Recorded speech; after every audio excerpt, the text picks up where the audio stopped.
Ok, donc ça c'est le schéma électrique de base, ça ne correspond pas aux subtilités de certains schémas. Ok. Allez, on continue. Raccordement électrique des résistances d'appoint alimentées en triphasé. Depuis le pilier ma contrôle, bien sûr, on va avoir les conducteurs, on va voir après les résistances de ballon. On va revenir après là-dessus. Je passe vite, volontairement. Les connexions hydrauliques. Eh bien, il y en a trois. Il y a un départ, il y a un retour, et l'autre c'est la soupape. Donc, comme toute la station de chauffage. Rien de bien compliqué. D'accord? Pour les deux premiers modèles, 20 et 26, on est en 1 pouce 1 quart, ouais. Et puis pour la 33, on a 1 pouce et demi et la 40 en 2 pouces. À minima, ces dialectes-là. Donc ça veut dire que si vous travaillez en cuivre 33-42, vous êtes en cuivre de 33-35, pas en cuivre de 32. D'accord? Vous utilisez du 35. Ok? Pourquoi? Parce que si vous avez du 35, vous avez toujours des raccords pression. Si vous êtes avec du 32, les raccords cuivre ne sont pas forcément pression. Le 32, c'était du cuivre de vidange.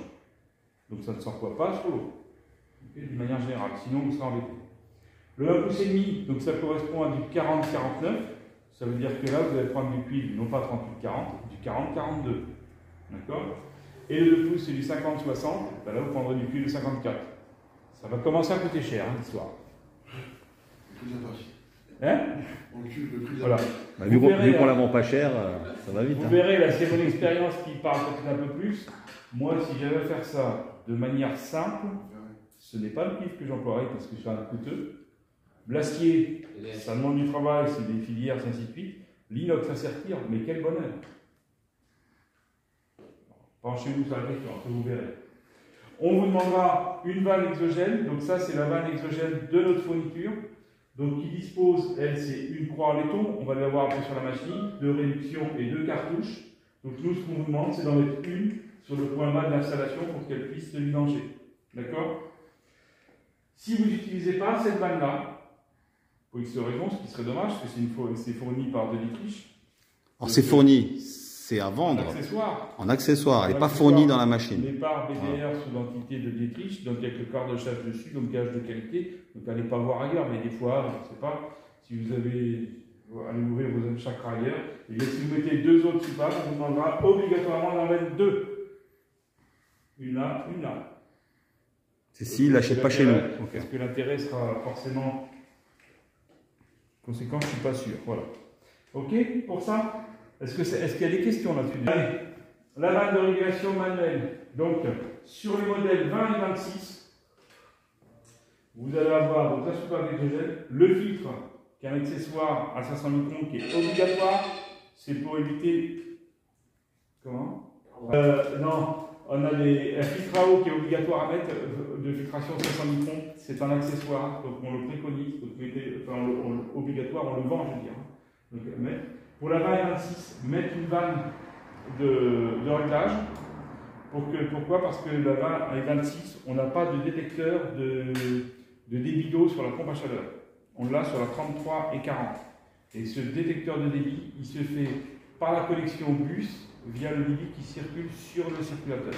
Et c'est comme ça avec la vanne qu'on va pouvoir brider pour avoir le bon débit au niveau du circulateur. D'accord? Donc que pour la 20 et 26.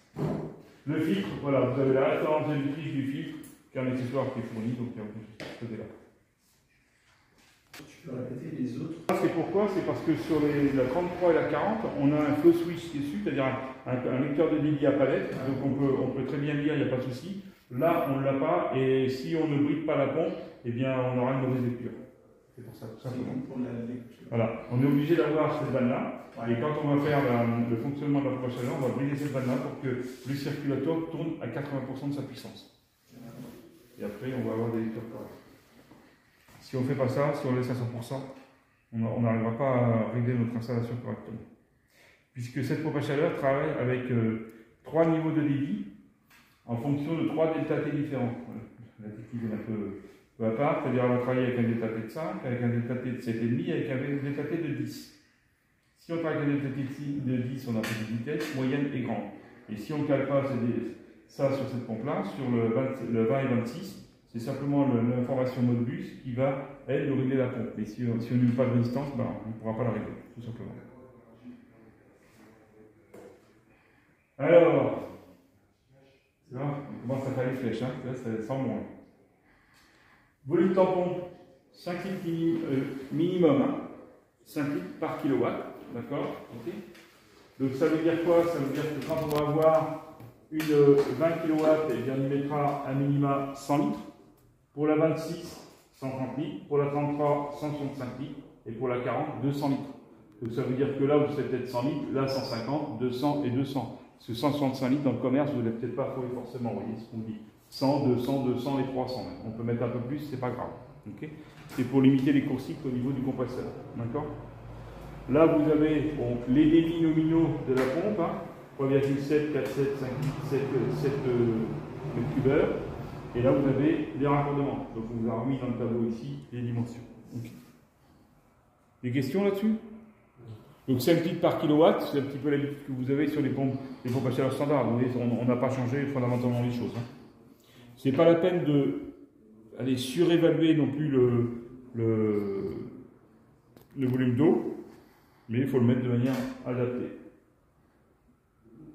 Sinon, on va avoir une pompe qui va tourner un petit peu. Donc là, c'est le premier cas. Attends. Premier cas.